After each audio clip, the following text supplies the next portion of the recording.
Hello hi नमस्कार श्रोते आणि प्रेक्षक हो, मी आरजे कोमल तुमच्या सगळ्यांचं स्वागत करते. तुम्ही ऐकत आहात, पाहत आहात आचार्य 90 FM युअर ओन रेडिओ. श्रोते हो, आचार्य 90 FMच्या माध्यमातून आपण नेहमीच वेगळ्या वेगळ्या मुलाखती अनेक दिग्गज मान्यवर यांना भेटत असतो, त्यांच्याशी संवाद साधत असतो आणि त्यांच्या मार्फत विविध विषय जे आहेत ते अनेक लोकांपर्यंत पोहोचवत असतो. आजचा आपला विषय हा तसाच खास आहे. असं म्हणतात या समाजामध्ये आल्यानंतर आपण या समाजाचं काहीतरी देणं लागतो आणि ही भावना मनामध्ये ठेवून लोक आश्रम संस्था जी आहे, जी गेली अनेक वर्ष ठाण्यामध्ये कार्यरत आहे आणि आज खरं तर लोक आश्रम ही केवळ संस्था नाही तर समाजासाठी कार्य करणारी सुरू केलेली एक चळवळ आहे आणि ह्या चळवळीचं नेतृत्व ज्यांनी स्वीकारलेलं आहे ते अर्थात डॉक्टर अभिषेक राणे सर आज आपल्यासोबत जोडलेले आहेत. सर, खूप खूप स्वागत आहे तुमचं. बऱ्याच वेळेला लोक आश्रम हे नाव आमच्या कानावरती आलेलं आहे. आम्ही अनेक विविध कामं पाहिलेली आहेत, ऐकून आहोत. खरं तर असं म्हणतात की हल्ली आपल्या बाजूच्या घरात काय चाललंय हेही बघायला आपल्याला वेळ नसतो, पण लोकाश्रमच्या माध्यमातून तुम्ही अनेक विविध कामं जी आहेत लोकांच्या हिताची, लोकांच्या उपयोगासाठीची कामं करत आलेला आहात आणि या संस्थेचं उद्दिष्ट आणि प्रेरणा हा केवळ समाजाच्या हिताचा आहे आणि हा विचार आणि ही प्रेरणा घेऊन तुम्ही पुढे चाललायत, अनेकांना सोबत घेऊन पुढे चाललेला आहात. खरं तर तुमचं पुन्हा एकदा मी आचार्य 90 FM वरती स्वागत करेन आणि आजच्या या मुलाखतीला सुरुवात करूयात. मुलाखत म्हणणार नाही, मला बऱ्याच गप्पा मारायच्या आहेत, बरेच विषय जाणून घ्यायचे आहेत तुमच्याकडून. तर हे नेतृत्व सांभाळताय तुम्ही, हे नेतृत्व सांभाळत असताना जेव्हा ही जबाबदारी स्वीकारली, काय वाटलं, काय सांगणार? सर्वप्रथम मी आचार्य 90 FMचे आभार मानेन की तुम्ही या गोष्टीची दखल घेतलीत आणि मला इथे आज तुमच्याकडे बोलवलं, त्याबद्दल तुमचे धन्यवाद. आणि सर्वप्रथम मी तुमच्या सर्व व्ह्युअर्सना आणि लिसनर्सना गुढीपाडव्याच्या आणि नवीन वर्षाच्या येणाऱ्या खूप खूप लक्ष शुभेच्छा देईन. आणि लोक आश्रम हे जे आम्ही सुरू केलं, लोक आश्रमची जी काही संकल्पना होती ही काही ओव्हरनाईट नव्हती, एका रात्रीत काही सुचलेलं नव्हतं. आणि मी नेहमी सतत म्हणत असतो माझ्या बऱ्याचशा इंटरव्ह्यूजमध्ये की समाजकार्य हे काही प्लॅन करून करता येत नाही, ते इनबिल्ड असतं तुमच्यामध्ये. की आज आपण रात्री झोपलो आणि म्हणालो मी सकाळी उठून समाजकार्याला लागतो, असं काही नाहीये. त्यामुळे तुम्हाला मनापासून आलेली जी काही भावना आहे लोकांप्रतीची, एक मदतीचा हात, त्यामागे ती संकल्पना होती आणि असं करता करता लोक आश्रमची स्थापना झाली. सर, खरं तर 2021 पासून हा तुमचा प्रवास सुरू झाला. हा प्रवास सुरू करताना अर्थात आपल्याला लोकांच्या हिताचा विचार करायचा आहे, हे तर तुमच्या बॅक ऑफ द माइंड कुठेतरी होतच. पण जेव्हा हा प्रवास सुरू झाला, हा प्रवास सुरू झाल्यानंतर आजवर तुम्हाला अनेक लोक येऊन भेटली असतील, अनेक लोक तुमच्यासोबत जोडली गेली असतील.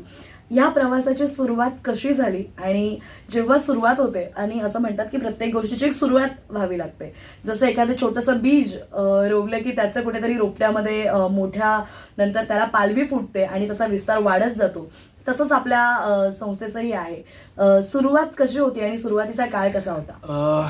कोविडमध्ये या गोष्टीची सुरुवात झाली. मी माझं शिक्षण लंडनला, मी माझं वैद्यकीय शिक्षण लंडनला केलं आणि कोविडची पहिली लाट ज्या वेळेला आपल्याकडे आली त्यावेळेला मला असं एक आतून खरं वाटलं की माझ्या देशाला माझी गरज आहे. त्यामुळे मी तात्काळ इथे मुंबईत आलो आणि कोविडमध्ये ही सेवा सुरू केली, लोकांना मोफत उपचार. कारण त्यावेळेला परिस्थिती आपल्याकडे अशी होती की बेड्स मिळत नव्हते, लोकांना बरेचसे मेडिसिन्स मिळत नव्हते, उपचार मिळत नव्हते, फॅमिलीज डिस्टर्ब होत्या. तर तिथून ही सुरुवात झाली आणि काही असे छोटे मोठे किस्से घडत गेले की ज्यांनी ड्रास्टिक चेंज केला आमच्यामध्ये. की एक गृहस्थ आमच्याकडे आले आणि परिस्थिती अशी होती की पेशंट ॲडमिट करायला ॲम्ब्युलन्स नाही आहे. तर त्यांनी धाव घेतली, स्थानिक काही लोकप्रतिनिधी असतात किंवा असे काही कार्यकर्ते असतात, सामाजिक कार्यकर्ते, की बाबा आम्हाला ॲम्ब्युलन्सची गरज आहे. तर त्यावेळेला त्या गृहस्थांकडे 1800 रुपये मागण्यात आले.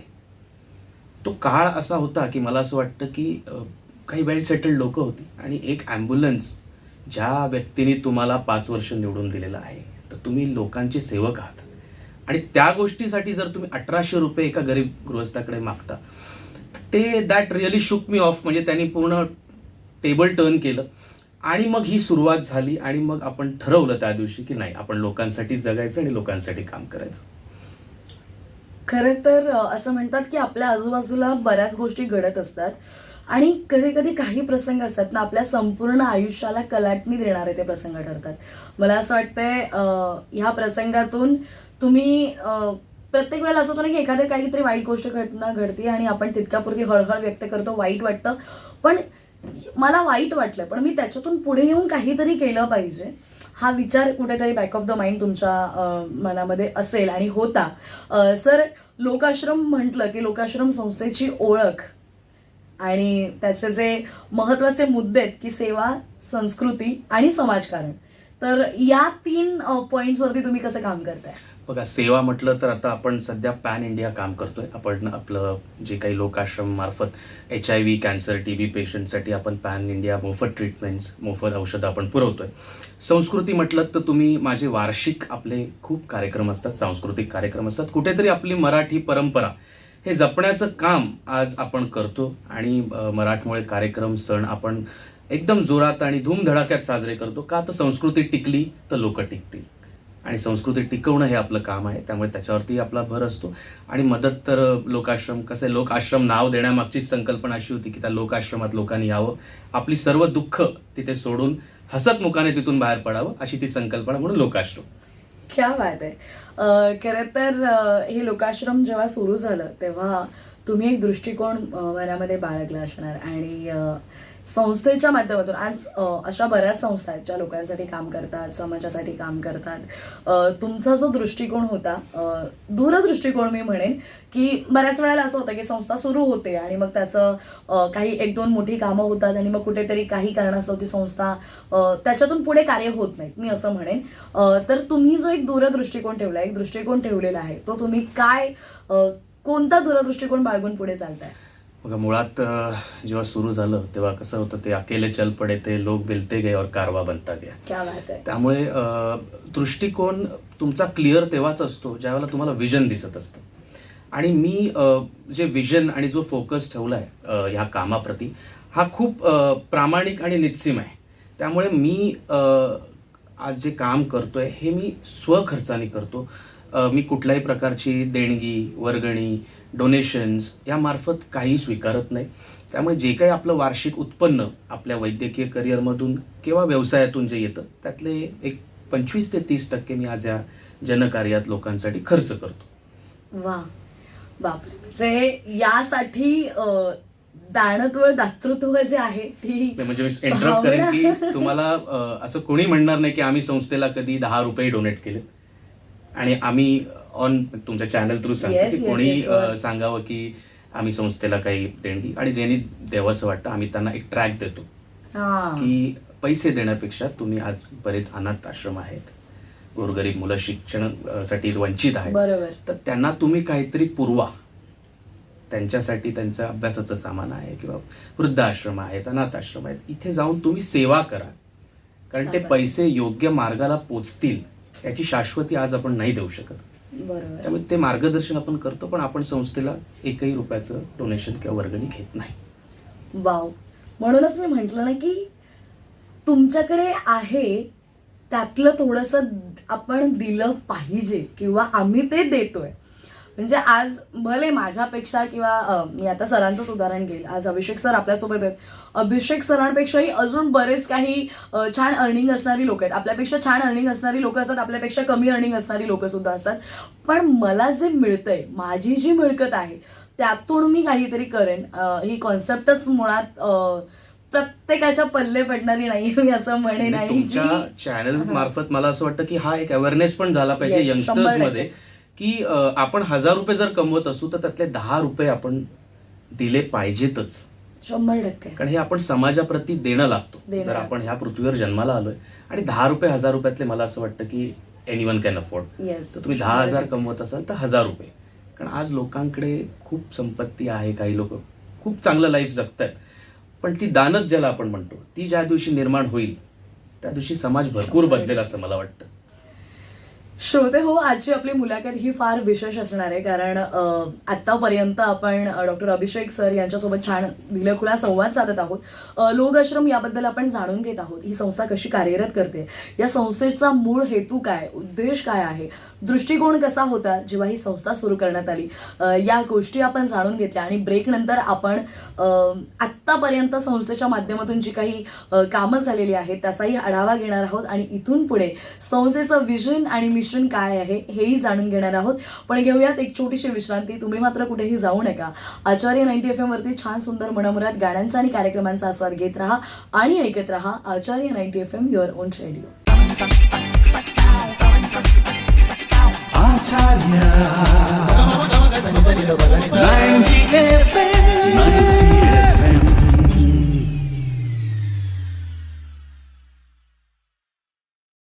हॅलो, हाय, नमस्कार श्रोते आणि प्रेक्षक हो, पुन्हा एकदा मी आरजे कोमल तुमच्या सगळ्यांचं स्वागत करते. तुम्ही ऐकताय, पाहताय आचार्य 90 FM युअर ओन रेडिओ. श्रोते हो, आचार्य 90 FMच्या माध्यमातून ब्रेकपूर्वीच आपण ज्यांच्याशी संवाद साधत होतो तर डॉक्टर अभिषेक राणे सर आज आपल्यासोबत जोडले गेलेले आहेत आणि ब्रेक नंतरच्या ह्या ज्या गप्पा आहेत, हा जो संवाद आहे हा आपण असा सुरू ठेवणार आहोत. लोक आश्रम या संस्थेविषयी बऱ्याच गोष्टी जाणून घेतात. प्रत्येकामध्ये नेतृत्व करण्याची एक क्वालिटी मला असं वाटतं की सगळ्यांकडेच ते देव देत नाही, पण ज्यांच्या कृपेमुळे किंवा ज्यांचं एक आपण म्हणूयात की बाय गॉड गिफ्टेड ती जर एखाद्यामध्ये दिलेली असेल तर सगळ्यांनाच ती योग्य पद्धतीने वापरताही आली पाहिजे. पण सरांकडे असलेली ही लिडरशिप क्वालिटी, हे नेतृत्व सरांनी अतिशय योग्य पद्धतीने वापरलेलं आहे आपल्या लोक आश्रमच्या माध्यमातून. आपण संस्थेची जी काही उद्दिष्ट होती ते आपण पाहिली. सर, आपल्या संस्थेचं जे ध्येय आहे की सांस्कृतिक वारसा जपणं, समाजातील गरजूंना मदत करणं, सामाजिक जागृती निर्माण करणं आणि तरुणांना योग्य दिशा आणि महिलांसाठी सशक्तीकरण, महिला सशक्तीकरण, एकंदरीत हे आपली ध्येय आहे.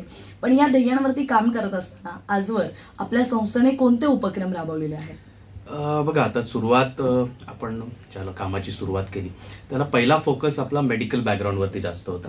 कारण मला असं वाटतं आत्ताच्या घडीला लोकांना सगळ्यात मूलभूत गरज जर कुठली असेल तर दॅट इज हॉस्पिटल, मेडिसिन आणि मेडिकल. बरोबर.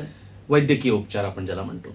त्यामुळे आपण सुरुवातीला दर 2 महिन्यांनी आपण मेडिकल कॅम्प्स, महिलांसाठी मोफत आरोग्य शिबिर असे कार्यक्रम आपण राबवत गेलो. त्यानंतर सांस्कृतिक वारसा जसं तुम्ही म्हणालात तर माझ्या प्रभागात जिथे मी ठाण्यामध्ये काम करतो तिथे दिवाळी पहाट या कार्यक्रमाची सुरुवात केली. 5 वर्ष मी केली, आता 5 वर्ष झाली त्या कार्यक्रमाला. आणि असे अनेक सांस्कृतिक कार्यक्रम. 15 ऑगस्टला आपण महाराष्ट्रातला सगळ्यात मोठा ध्वज हा 300 फूट उंचीवरती आपण अभिमानाने फडकवतो.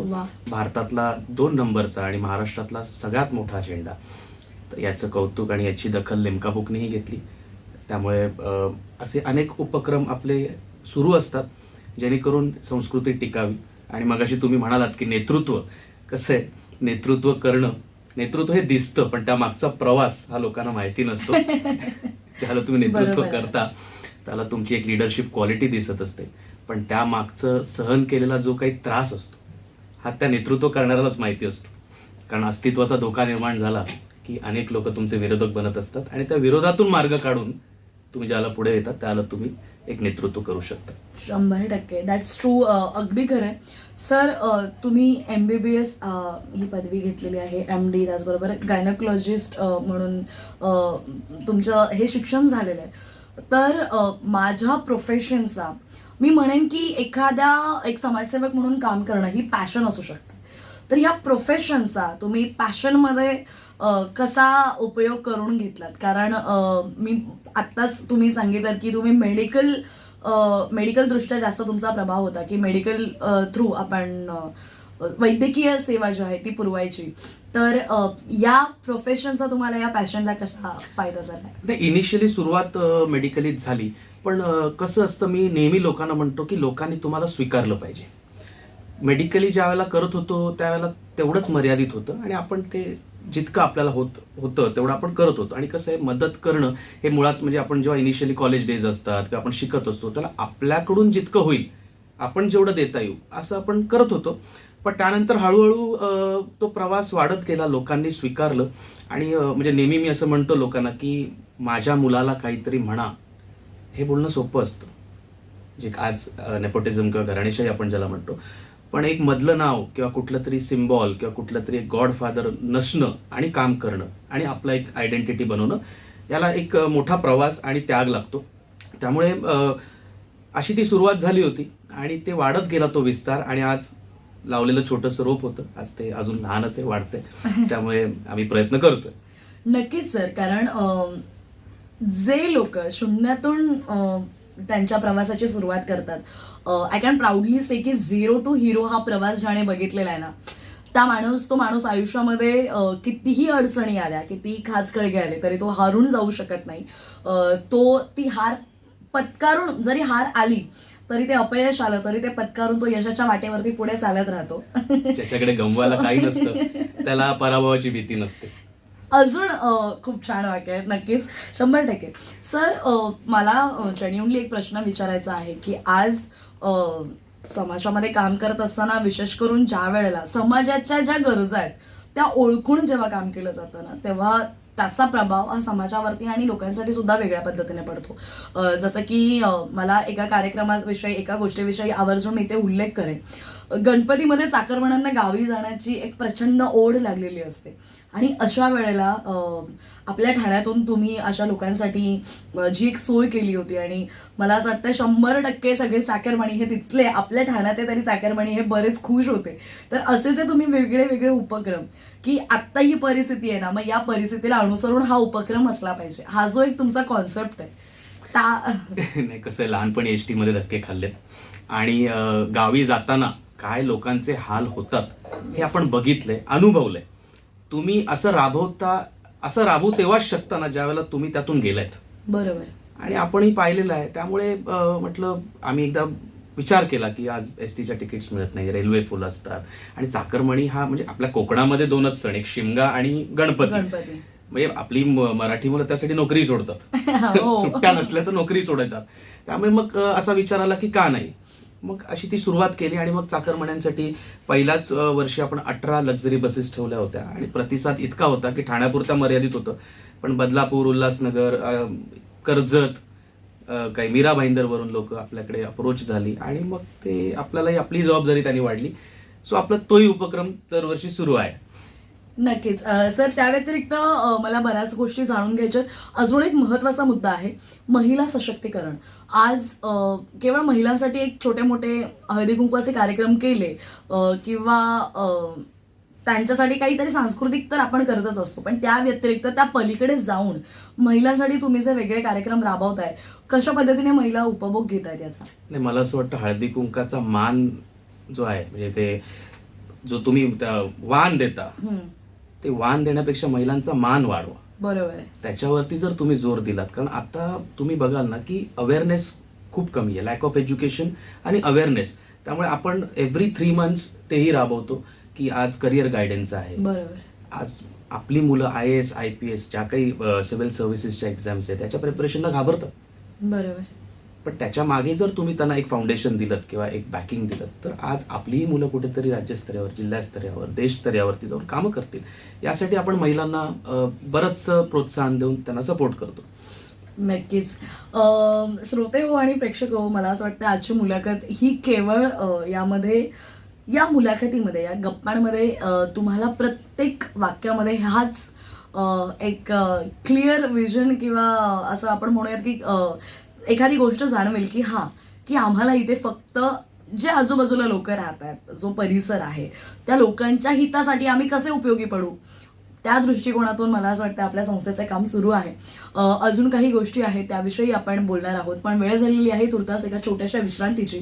तुम्ही मात्र कुठेही जाऊ नका. आचार्य 90 FM वरती छान सुंदर मनमुराद गाण्यांचा आणि गप्पांचा आणि या मुलाखतीचा आस्वाद घेत राहा, ऐकत राहा Acharya 90 FM, your own radio.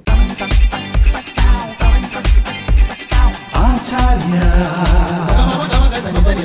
90 FM 90 FM.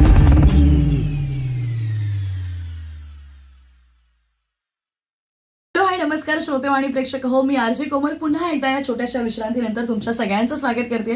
तुम्ही ऐकत आहात आचार्य 90 FM युअर ओन रेडिओ. श्रोते हो, आचार्य 90 FMच्या माध्यमातून आपण नेहमीच वेगळ्या मुलाखती आणि वेगळ्या गप्पा आणि वेगळे विषय हे लोकांपर्यंत अनेकांपर्यंत पोहोचवत असतो. आपला आजचा वेगळा विषयही आहे आणि आपल्याकडे आलेली व्यक्तीही खास आहे. आज आपण डॉक्टर अभिषेक राणे सर यांच्यासोबत हा दिलखुलास संवाद साधत आहोत आणि त्यांच्या माध्यमातून संस्थेविषयी त्यांचं जे काम आहे त्या कामाचं स्वरूप कशा पद्धतीचं आहे या सगळ्या गोष्टी जाणून घेत आहोत. सर, ब्रेकपूर्वी आपण पाहिलं की महिलांसाठी आपण कसं काम करतो किंवा लोकांसाठी तुम्ही कशा कशा प्रकारचे उपक्रम राबवलेले आहेत.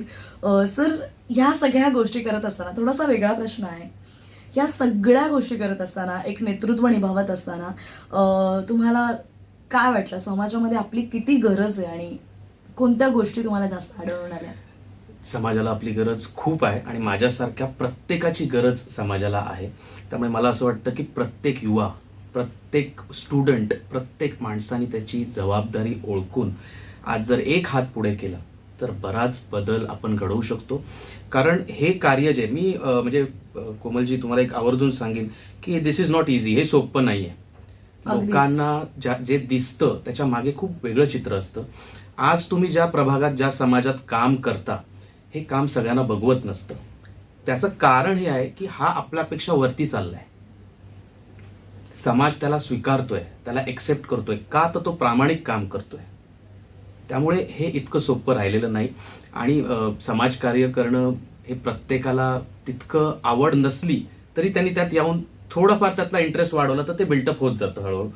त्यामुळे आम्ही तशी सुरुवात केली आणि आज थोडंफार करतोय. नक्कीच. सर, खरं तर आपण मुलाखतीच्या आपल्या गप्पांच्या उत्तरार्धाकडे आलेलो आहोत आणि मी मगाशी म्हणाले की मला आपल्या या संस्थेचं मिशन जे तुम्ही एक सुरू केलंय, मी मिशन म्हणेन, हे मिशन आता कुठवर आलेलं आहे आणि पुढे आपल्या संस्थेचं विजन काय? विजन मेन आपण टार्गेट केलं आहे एज्युकेशन, या सेकंडली मेडिसिन. जे काही उपचार म्हणजे आता आपण फोकस करतोय मोफत हॉस्पिटल आपल्या प्रभागामध्ये किंवा लोकांना. आता आपण ऑलरेडी सुरू केलेले आहेत. 5 बेड्स आपण फ्री ठेवलेले आहेत. ज्या प्रभागात मी काम करतो त्या प्रभागामध्ये लोकल हॉस्पिटलसाठी आपण 5 बेड्स मोफत लोकांसाठी ठेवलेले आहेत. इन फ्युचर आपण एक मोफत हॉस्पिटल करायचं आपलं विजन आहे, जेणेकरून लोकांना जे काही मेडिकल फॅसिलिटीज लागणार आहेत त्या आपण चांगल्या दर्जाच्या त्यांना त्या ठिकाणी देऊ शकू. एज्युकेशन, करिअर गायडन्स, लोकांना जे काही मार्गदर्शन, 10वी नंतर काय करावं, 12वी नंतर काय करावं. कारण आता आपण आधुनिक युगात बघतोय की आपल्याला जे इंस्टाग्राम नॉलेज देते that is somewhere leading to false commitments. त्यामुळे आपण त्यांना योग्य मार्गदर्शन त्यांच्या पद्धतीने, कारण तुम्ही आज त्यांना जोर जबाब देऊन हे मार्गदर्शन नाही करू शकत. कारण आता जेनझी जनरेशन आहे, आपल्या काळात चालत होतं. बरोबर आहे. त्यामुळे तो एक आपल्या संस्थेचा अजेंडा आहे. आणि बाकी आपण सगळी कामं सुरूच ठेवली आहेत. लोकांची मदत आपण करतोच आहोत. त्यामुळे कोणालाही काही असेल तर त्यांनी लोकाश्रमला कधीही संपर्क करावा. आमचं कार्यालय अहोरात्र सुरू असतं, जे ठाण्यातलं एकमेव कार्यालय जे तुम्ही कधी आलात तरी बंद नसतं, 365 दिवस.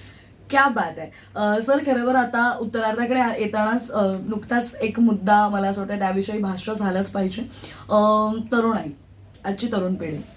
खरं तर आपण 90sच्या आहोत सगळे आणि 90sच्या आत्ताची जी जनरेशन आहे म्हणजे आफ्टर 2000ची जी काही जनरेशन आहे त्यांच्यामध्ये हे विचार जर रुजवायचे असतील तर तुमचा याबद्दल काय थॉट आहे, तुमचा काय विचार आहे? जर त्यांच्यापर्यंत हे समाजसेवेची भावना जर रुजवायची असेल तर कसं असलं पाहिजे?